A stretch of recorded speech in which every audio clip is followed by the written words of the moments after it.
Hi there movie fans, and welcome to another edition of Movies.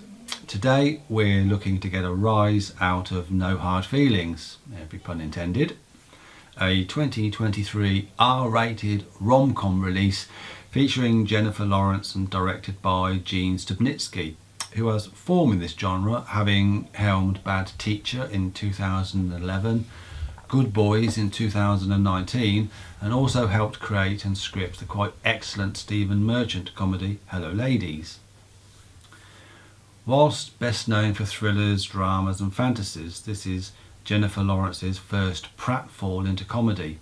Here playing cash-strapped early 30-something Uber driver Maddie, tasked to make a man out of weedy 19-year-old Percy, played by Andrew Barth Feldman, before he goes to Princeton, in return for which Percy's hugely rich parents promise Maddie a Buick Regal, a serious enticement in view of Maddie's having had her car repossessed and her livelihood thereby curtailed.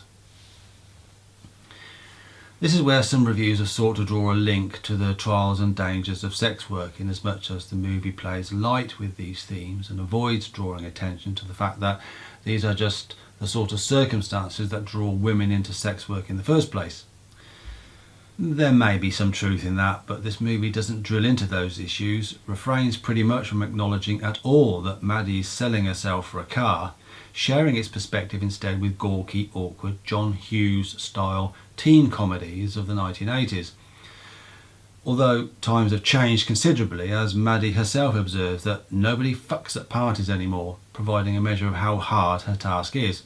Percy is a challenge, the more so in a society latterly where kids don't drink, smoke or fuck, happy instead to share immersive high-tech experiences rather than reach for weed, beer or a condom.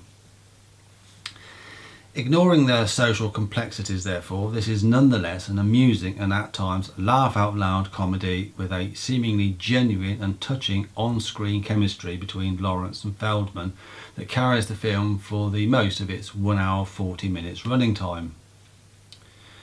Feldman is a relative newcomer to Hollywood, although you wouldn't know it from his performance as Percy, socially naive, risk-averse, physically awkward and absolutely nonplussed by sex and relationships, and completely missing all Maddie's increasingly desperate attempts to date the fuck out of him, per Percy's parents' instructions. It really is a believable turn from Feldman, who grows and develops the character throughout, and his turn at the piano, playing a slowed down, gentle jazz-style Man-Eater by Hall & Oates, one of the many great tunes in an excellent soundtrack, was truly real class. Interestingly, Percy reminded me of a more filled out Cameron from Ferris Bueller's Day Off, and that is not the only link to that classic comedy. Percy's parents are played here by Laura Benanti as Percy's overly protective mother, Alison, and Percy's father, Laird, desperate for his son to lose his virginity, is played by Mr. Ferris B himself, Matthew Broderick. Listening to Laird wax about college life, it was hard not to miss the cues from that earlier movie. Most of the other characters in the film and the location setting in Montauk, Long Island, serve mainly to frame and flesh out Maddie's circumstances and worldview. Gary, the truck driver, towing away her Uber, who's also Maddie's put-upon ex. Her besties, the pregnant Sarah and stoner partner Jim, who provide the motivation for Maddie to look a gift horse in the mouth. Percy's nanny, Jodie, who recognises Maddie for the gold digger she fears being accused of, and Montauk itself, which, with so many properties owned by out-of-towners and Maddie desperate to cling on to her own home inherited from her late mother, provides Maddie with enough warrior spirit to suggest her character has more depth than a simple need for a new car might suggest.